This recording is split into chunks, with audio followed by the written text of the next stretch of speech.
ওলিউল্লাহ মুহাদ্দিসে দেহলভী রহমতুল্লাহি আলাইহি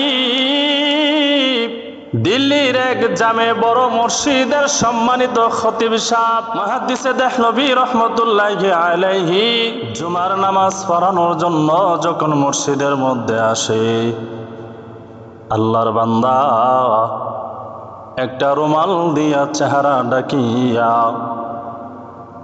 জুমার মসজিদের মিম্বরের মধ্যে বসে যায়। চেহারা রুমাল দিয়া ঢাকা, জুমার বয়ান করে রুমাল দিয়া চেহারা ঢাকা, খুতবাও দেয় চেহারা রুমাল দিয়া ঢাকা। মুসল্লিরা প্রায় সময় এইরকম দৃশ্যটা অনুভব করে দেখে।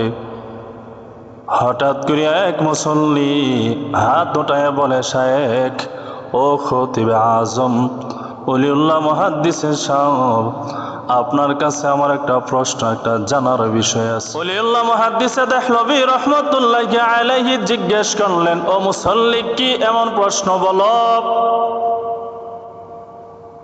ওই মুসল্লি প্রশ্ন করেন, ও মুহাদ্দিস সাহেব, আমি যত জুমা নামাজ পড়েছি লক্ষ্য করে দেখেছি, যখনই আপনি বয়ান করেন রুমাল দিয়া চেহারা ডাকিয়া, যখনই আপনি খুতবা দেন চেহারা রুমাল দিয়া ডাকিয়া, তারপর আপনি খুতবাও দেন, বয়ান করেন।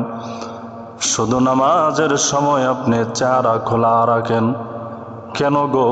খুতবা দেওয়ার সময় আপনি রুমাল দিয়া চেহারা ডাকেন, আবার কেন বয়ান করার সময় রুমাল দিয়া চেহারা ডাকেন? কারণটা কি জানতে পারিনি। যেই মাত্র মুসল্লি প্রশ্ন করলেন, ওলিউল্লাহ মুহাদ্দিসে দেহলভী রহমতুল্লাহি আলাইহি বলেন, ও মুসল্লি ভাই আমার, এই জুমায় আপনাকে প্রশ্নের জবাব দেব না, আগামী জুমায় আপনাকে প্রশ্নের জবাব আমি দেব। পরের দিন মুসল্লি মসজিদ, দিল্লির জামে মসজিদ মুসল্লিরা ভরপুর আছে। মুহাদ্দিসে দেহলভী রহমতুল্লাহি আলাইহি ঠিক আবার তেমনি ভাবে চেহারাটা রুমাল দিয়া ঢাকা, জুমার বয়ান দিলেন, খুতবা দিলেন। নামাজের আগ মুহূর্তে বললেন, কে আছো দাঁড়াও, গত সপ্তাহ আমার প্রশ্ন করেছিলেন। মুসল্লি আল্লাহর বান্দা দাঁড়ায় যায়, বলে আপনি আমার সামনে আসেন। ওই মুসল্লি মুহাদ্দিসে দেহলভী রহমতুল্লাহি আলাইহি, ওলিউল্লাহ মুহাদ্দিসে দেহলভী রহমতুল্লাহি আলাইহির সামনে আসে।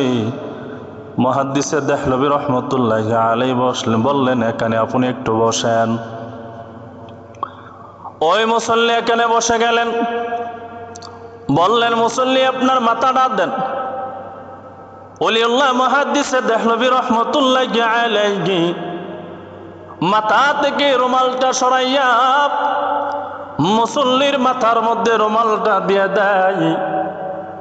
যেই মাত্র আল্লাহর বান্দার মাথার উপরে দিয়ে দেয়, এত জোরে একটা চিৎকার মারিয়া বেহুশ হইয়া ওই মেহরাবের মধ্যে লম্বা হয়ে পড়ে যায়।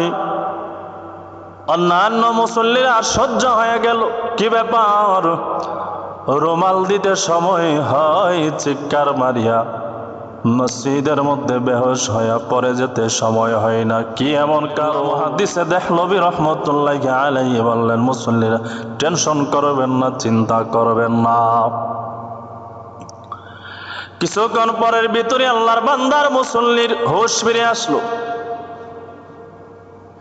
ওলিউল্লাহ মুহাদ্দিসে দেহলভী জিজ্ঞেস করলেন, কে রে ভাই, পর কিছুক্ষণের মধ্যে চিৎকার মারিয়া কেন জমিনে বেহুশ হয়ে পড়ে গেল, কারণটা কি তোমার বলো।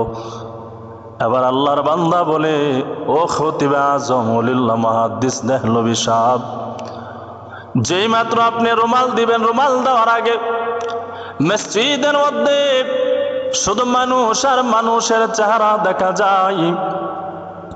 যেই মাত্র আপনি আমার মাথার উপরে রুমালটা দিলেন, দেওয়ার পর তাকাই দেখি মসজিদ, এই মসজিদের মধ্যে কারো চেহারা দেখা যায় শুকুরের মতন, কারো চেহারা দেখা যায় বানরের মতন, কারো চেহারা দেখা যায় কুকুরের মতন। এ হাজার হাজার মানুষের মধ্যে 2, 3, 4, 5 জন মানুষের চেহারা মানুষের মতন দেখা যায়। আমি এই দৃশ্য দেখিয়া সহ্য করতে পারি নাই, যার কারণে চিৎকার মারিয়া জমিনের উপরে বেহুশ হয়ে পড়ে যায়। ভাই বৃদ্ধ বাবা, ও পর্দার আম্মা জান, শুনেন আম্মা জান, দুনিয়াতে সবাই তো মানুষ, সব মানুষ দুনিয়ার মধ্যে চেহারার দিক দিয়া আল্লাহ পাক মানুষের চেহারা তো সুন্দর করে রেখেছে, আকার আকৃতি সুন্দর করে রেখেছে, কিন্তু আমলের কারণে কারো কারো মানুষের প্রকৃতভাবে বিকৃত হয়ে গেছে। আল্লাহ বলেন, দুনিয়ার মানুষ, আমি আল্লাহ তোমাদেরকে হাত দিয়া, কুদরতি হাত দিয়া, নিজের হাত দিয়া তোমাদেরকে বানাইলাম কেন রে মানুষ, জানোনি? আমি আল্লাহ দুনিয়ার জন্য তোমারে বানাই নাই রে গোলাম, আমি আল্লাহ একমাত্র আমি আল্লাহর ইবাদতের জন্য তোমাদেরকে বানাইলাম। আমি আল্লাহ আসমান তোমার গোলামির জন্য বানাইলাম, আমি আল্লাহ জমিন তোমার গোলামির জন্য বানাইলাম, আমি আল্লাহ চাঁদ সূর্য পাহাড় নক্ষত্র দুনিয়ার যা আছে সব আমি আল্লাহ বানাইলাম মানুষ তোমার গোলামির জন্য।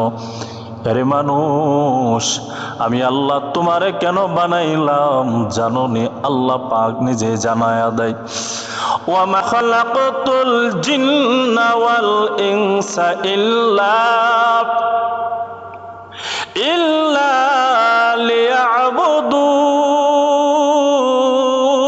লিয়াবুদুন। আল্লাহ বলেন, আমি আল্লাহ মানুষ জাতি জিন জাতি বানাইলাম কেন রে বান্দা জানো? ইল্লা লিয়াবুদুন আই লিয়াফরুন। বান্দারে, আমি রব্বে কাবাকে চিনবা, জানবা, আমি রবের ইবাদত করবা। আমি আল্লাহ তোমার জন্য জান্নাত বানায় রাখছি, দুনিয়া থেকে বিদায় হতে সময় হবে, আমি রব্বে কাবার জান্নাতের মেহমান হতে সময় হবে না। কেন রে বান্দা জানো? যারা ঈমান আনবা, নেক আমল করবা, আমি রব্বে কাবার জান্নাত তোমাদেরকে দান করে দেব। ইন্নাল্লাযীনা আমানু ওয়া আমিলুস সালিহাত কানাত লাহুম জান্নাতুল ফিরদাউসি নুজুলা। আল্লাহ বলেন, নিশ্চয় যারা ঈমান আনয়ন করবে, পাশাপাশি নেক আমল করবে, আমি রব্বে কাবা আমার ওই বান্দা বান্দীদেরকে হাসরের ময়দানে আমার সবচেয়ে নিয়ামতের জায়গা, আরামায়েশের জায়গা, শ্রেষ্ঠ জায়গা জান্নাতুল ফেরদাউস আমার মুমিন বান্দা বান্দীদেরকে দান করে দেব। এরে যুবক ভাই, বৃদ্ধ বাবা, ও পর্দার আম্মা জান, দুনিয়া দুনিয়া দুনিয়া কামাই করার জন্য দুনিয়ার পেছনে পড়ে গেছো, 24 ঘন্টা হালাল নাই হারাম নাই, দুনিয়ার পেছনে পড়ে আসো, দুনিয়া আমার লাগবে, দুনিয়া আমার লাগবে।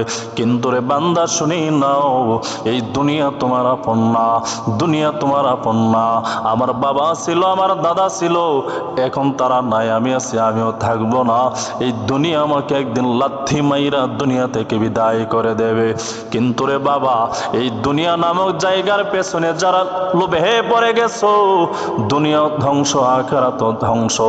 আল্লাহ আমাকে আপনাকে সময়কে দুনিয়া বিমুখ হইয়া জান্নাতি শিল হওয়ার মতন তৌফিক দান করুক। সকলেই বলি আমিন।